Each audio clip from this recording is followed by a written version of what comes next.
Oi, estudantes, tudo bem? Sou a professora Gisele, da EJA. Hoje nós vamos falar sobre um assunto muito interessante. Nós vamos aprender mais sobre a Lua.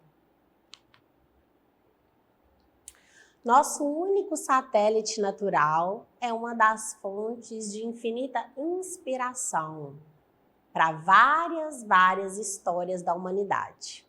Então, poesias, músicas, mitologias, lendas e corridas espaciais foram e continuam sendo estimuladas por esse astro, né? Pela Lua. Estando a uma distância média de 384.400 quilômetros da Terra, acredita-se que a Lua ela tenha sido formada pelo impacto de um corpo do tamanho aproximado de Marte com a Terra, há 4,31 bilhões de anos, onde os detritos desse gigantesco evento eles foram se fundindo e formando o nosso atual satélite. Além de enfeitar as nossas noites, a Lua, por ser um corpo espacial bastante massivo e próximo de nós, ela possui influências gravitacionais significativas na Terra, aonde o regime das marés é uma das consequências mais conhecidas. Bem, mas como acontece com tudo dentro da nossa sociedade, desinformações sobre os aspectos físicos da Lua, eles acabam se espalhando por conta de mitos enraizados ou por causa de antigos pressupostos científicos bem ultrapassados. Hoje nós vamos aprender muito sobre esse astro, a Lua. Então, como nós já falamos em aulas passadas, mas hoje nós iremos reforçar porque isso é muito importante, a Lua ela é um astro iluminado. Por quê? Porque ela brilha devido à sua superfície, ela está refletindo a luz emanada pelo Sol, vinda pelo Sol. Ela é considerada um astro iluminado, já que ela não possui uma luz própria.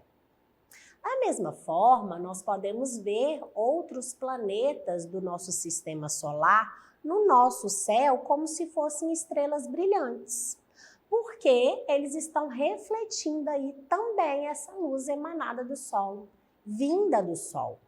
Então, a parte brilhante que nós conseguimos ver constante da Lua é como se fosse um período diurno de lá.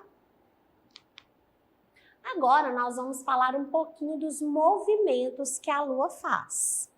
Assim como a Terra, a Lua também não permanece estática, ela não fica paradinha, não. Ela realiza alguns movimentos. Mas hoje nós vamos falar dos três principais.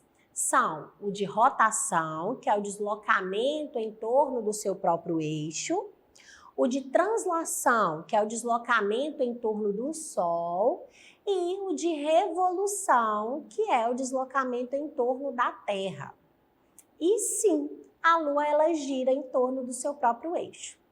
As pessoas elas podem achar que não, até mesmo nós achamos muitas vezes que não. Por quê? Porque nós sempre estamos vendo a mesma face da Lua. Mas a Lua, ela possui sim uma rotação própria, a qual ela completa uma volta em 27,3 dias, sendo o mesmo tempo que a Lua gasta para completar uma volta em torno da Terra. Portanto, uma mesma face acaba ali sempre ficando de frente para o nosso planeta, enquanto a outra face ela fica sempre voltada para o lado oposto. Por que isso acontece? Por causa dessa sincronia perfeita, né? Essa dança perfeita entre a rotação e a órbita terrestre. Por isso, nós vemos sempre a mesma face da Lua. E aí fica parecendo que ela não possui rotação. E nesse ponto, surge aí várias questões interessantes. O fato da rotação e da órbita da Lua em torno da Terra terem a mesma duração é apenas uma enorme coincidência? Não. Quase todos os satélites naturais do nosso sistema solar, eles possuem a mesma face sempre voltada para o planeta onde ele está sendo orbitado. E aí ele exerce, na verdade, tem uma única exceção. Existe aí a exceção do Hyperion, que é um satélite de Saturno, que ele não tem esse mesmo movimento. Tá? Então, aqui na imagem, nós vamos entender um pouquinho o que acontece. Perceba que nós temos esses pontinhos aqui, né? Essa parte, essas bolinhas cinzas que estão aqui em volta da Terra é a Lua. Não existe essa quantidade de Lua aqui não, tá? Nós só colocamos aqui para ilustrar para vocês as várias fases aí da Lua, tá bom? Então, aqui nós temos esses 3 pontinhos. Perceba que eles estão sempre virados para dentro da Terra. Por quê?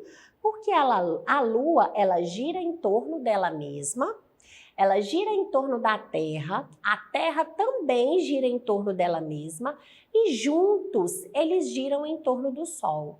Toda essa sincronia, ela é perfeita, sendo que a Lua, ela está sempre com a sua face, com uma face dela, virada para dentro ali da Terra. Então, nós aqui da Terra sempre vemos a mesma face da Lua, mas não é porque ela não gira, é porque essa sincronia entre esses astros é uma sincronia perfeita, tá? Agora nós vamos falar um pouquinho sobre as fases da Lua. Então, as fases, né, conforme ali a Lua ela se desloca em torno da Terra durante o mês, ela apresenta 4 aspectos diferentes que são as fases da Lua. Então, essas 4 aqui são as principais. De acordo com a luminosidade, a Lua ela pode ser classificada em cheia, minguante, nova ou crescente. Esse fenômeno ele ocorre em razão do ângulo em que nós observamos a face da Lua iluminada pelo Sol, que aparece para nós aqui da Terra. Cada fase da Lua ela tem duração aproximadamente de 7 dias. E aí ela influencia nas marés e em alguns hábitos, como cortar o cabelo, pescar, entre outros.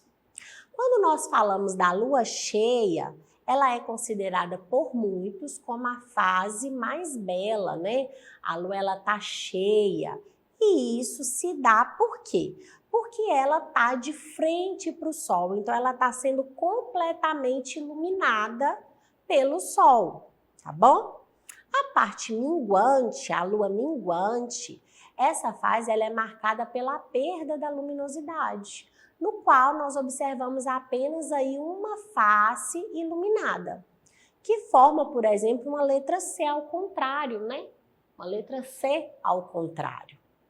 Já a lua crescente, ela é considerada a fase de transição da lua nova para a lua cheia. A lua crescente ela é caracterizada por receber luminosidade também apenas uma face, mas é do lado oposto da minguante. Então, aqui sim, ela faz um formato de uma letra C, tá?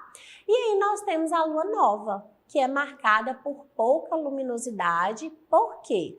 Porque a sua face, ela tá voltada, né? A parte que está voltada para a Terra é a parte onde não tem a luminosidade do Sol, tá? Então, ela não está sendo atingida pelo Sol. Aqui, nesse próximo slide, nós vamos entender perfeitamente isso tudo que eu descrevi para vocês. Então, assim como acontece com o nosso planeta, metade da Lua sempre fica iluminada pelo Sol, enquanto a outra metade ela fica escura, sem receber a luz solar. As fases da Lua, elas são apenas diferentes ângulos em que nós vemos essa parte aí iluminada em relação ao Sol, como é mostrado aqui na figura abaixo. Então, nós temos aqui, por exemplo, olha, a Lua cheia. Aqui é como a Lua ela é vista da Terra. Aqui é como ela é no sistema solar. Então, perceba que aqui o Sol, ele sempre ilumina uma parte só da Lua. Ele não tem condições de iluminar a Lua toda. Mas, para nós, aqui na Terra, tem momentos que o Sol ilumina a Lua toda. Nesse momento aqui, olha, a Lua, ela tá de frente para o Sol. Então, a parte que tá de frente para o Sol é quando a gente entende que é a Lua cheia. Só que as costas da Lua, ela não tá sendo iluminada, mas ela não aparece para nós. Já a Lua nova, a parte que está sendo iluminada pelo Sol está de frente para o Sol e de costas para nós. Então, nós quase não conseguimos perceber a Lua nova. Então, o que muda é o jeito que nós aqui da Terra conseguimos enxergar a Lua, tá? Mas a Lua, sim, ela consegue ser iluminada pelo Sol, porque ela gira ali, ok? Agora nós vamos falar um pouquinho do eclipse lunar. Quando a Lua ela realmente passa pela sombra feita pela Terra, passamos a presenciar um evento de um eclipse lunar, ou seja, a Terra ela fica entre o Sol e a Lua. Então ela está aqui, ó, entre o Sol e a Lua, tá vendo? E aí ela vai fazendo sombra nessa Lua. Como a luz do Sol ela passa primeiro pela atmosfera terrestre para depois atingir a Lua, quando esta está ali, né, na penumbra ou na sombra da Terra, ela fica com a coloração avermelhada. E muitos aqui na Terra já presenciaram esse tipo de eclipse lunar, não é isso? Que a Lua ela fica toda avermelhada. Isso ocorre porque a nossa atmosfera ela dispersa bem a faixa azul, né, que chega vinda da luz branca do Sol. Por isso, o nosso céu diurno, o nosso céu durante o dia, ele é azul. E ele deixa passar direto para o outro lado, bem mais a faixa visivelmente do vermelho. Por isso é que quando nós olhamos lá assim, o pôr do Sol ele é avermelhado, já que a luz azul ela está sendo aí dispersada ao longo do horizonte. E a luz avermelhada ela vem direto, no caso, refletindo aí para a nossa visão. Assim, a Lua ela acaba recebendo também mais a radiação vermelhada. Quando ela recebe essa radiação vermelhada, ela reflete de volta aqui para nós. O que acaba tornando, né, a Lua nesse eclipse lunar mais avermelhada para nós que observamos aqui da Terra. E por que será que é possível, será que é verdade? Porque nós só podemos ver a Lua à noite, será? A Lua, ela pode muito bem ser vista tanto à noite quanto no dia. Porém, no período diurno, período do dia, fica mais difícil presenciá-la, né? Por causa da claridade vinda do Sol. Mas nós precisamos aí ficar atentos em apenas duas exceções, a Lua cheia e a Lua nova. Por quê? Como a Terra ela fica entre a Lua e o Sol, na Lua cheia, nós só vemos durante a noite, quando estamos opostos ao Sol. Já no caso da Lua nova, como ela está muito próxima do Sol e por estar aí entre, né, a nossa estrela e o nosso planeta, nunca conseguimos ver ela nem à noite e nem durante o dia. Então, à noite, ela estará ali, né, com a sua face virada para nós na escuridão. Então, nós vemos ela na escuridão, então não conseguimos ver, porque o lado iluminado ele está sendo virado para o Sol. E aí, nessa história, é válido lembrar que outras dúvidas também surgem. Por exemplo, se a Lua está entre o Sol e a Terra durante a Lua nova e atrás da Terra em relação ao Sol durante a Lua cheia, não era, por exemplo, para nós termos eclipses lunares e solares 2 vezes ao mês? Por que isso não acontece? Na verdade, isso não ocorre porque a Lua geralmente ela está acima ou abaixo da linha que atravessa a Terra e o Sol. Ou seja, ela está, por exemplo, em um ângulo diferenciado em relação ao plano de órbita da Terra e em relação ao Sol. Por que que isso acontece? Porque o movimento da Lua em torno da Terra, ele também é elíptico. Ele não é redondinho, ele é como se fosse um formato oval. Então, para que haja essa sincronia, para que eles entrem aí no mesmo movimento, acontece isso muito raramente. A Lua ela tem que estar mais próxima do Sol. Agora, será que sem a existência da Lua, nosso planeta Terra existiria? Será que a Lua ela gera ali muitas consequências e muitas mudanças no nosso planeta? Então, sem a existência da Lua, apesar aí de alguns ecossistemas restritos terem sido formados através da Lua por causa das marés, e muitos animais terem alguma relação com a luminosidade lunar durante a noite, a ausência da Lua provavelmente ela não seria sentida de forma brusca pela Terra em questões biológicas. Sem a Lua, mudanças ocorreriam, mas haveria aí várias adaptações, tá? Então, as adaptações biológicas dariam um jeito nas relações ecológicas. As marés, elas não subiriam muito, né? Muito forte, não. Mas elas também não sumiriam por completo. Porque a Lua, ela tem aí uma força gravitacional bastante fluente nas marés, mas o Sol, ele também tem uma terça parte desse fenômeno, da influência nesse fenômeno. E o mesmo, se sumisse, por exemplo, né, as marés, o movimento do mar, provavelmente não seria aí algo completamente desastroso. Também nós teríamos ali o maior número de asteroides e também de meteoros atingindo a Terra, não é? Por quê? Porque a maioria desses asteroides, eles atingem a Lua ao invés de nós. Mas não seria aí uma constante chuva de meteoros, não. Então não teria uma consequência muito grande. No geral, é claro, né, que teríamos danos ambientais em algumas extensões, mas muito longe de ter um apocalipse infernal. Em relação ao planeta como um todo, ele ia continuar tranquilo, girando, orbitando através do Sol. Então, se a Lua não existisse, nós conseguiríamos sobreviver. Haveria ali algumas mudanças, mas nós sobreviveríamos tranquilo. Agora nós vamos para a parte da nossa atividade proposta aí para você. Nós temos aqui duas imagens da Lua. E aí nós vamos analisar o que você consegue perceber ao compará-las. Se eu não tivesse dito para você que aqui são duas imagens da Lua, você saberia? A primeira aqui é óbvia, né? Letra A, claro que você saberia, principalmente porque está escrito. Mas e a letra B? Se eu não tivesse dito que a imagem B é a imagem da Lua, você conseguiria perceber?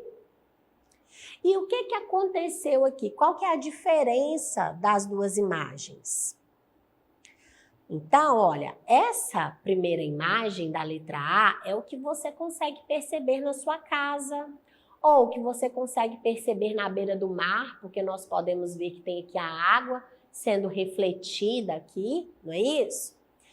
Mas a letra B, essa imagem ela não foi captada daqui da nossa casa, não, nem ali da beira do mar. Então, a diferença ali é que a imagem A foi tirada da Terra, já a imagem B não. Ou ela foi tirada de um satélite, ou de uma estação espacial, de algo ou algum lugar mais próximo, porque aqui consegue mostrar para nós as crateras que foram criadas através, de várias vezes que a Lua foi atingida. Então, a gente consegue ter a percepção da estrutura ali da Lua. Essa aí é a diferença. Uma foi vista da Terra e a outra não. A outra está mais próxima. E assim nós chegamos ao final de mais uma aula. Para você acessar essas atividades, basta você apontar a câmera do seu celular na imagem que aparece no canto da tela. Acesse a nossa plataforma smedgv.com/aluno. Você também pode acessar o canal do YouTube SMEDGV. Assim você vai conseguir assistir essa aula e outras demais quantas vezes forem necessário. Acesse também as nossas redes sociais, @SMEDGV. Lá você vai ficar por dentro de tudo que está acontecendo também nas escolas. Então, assim nós encerramos e até uma próxima aula. Te aguardo!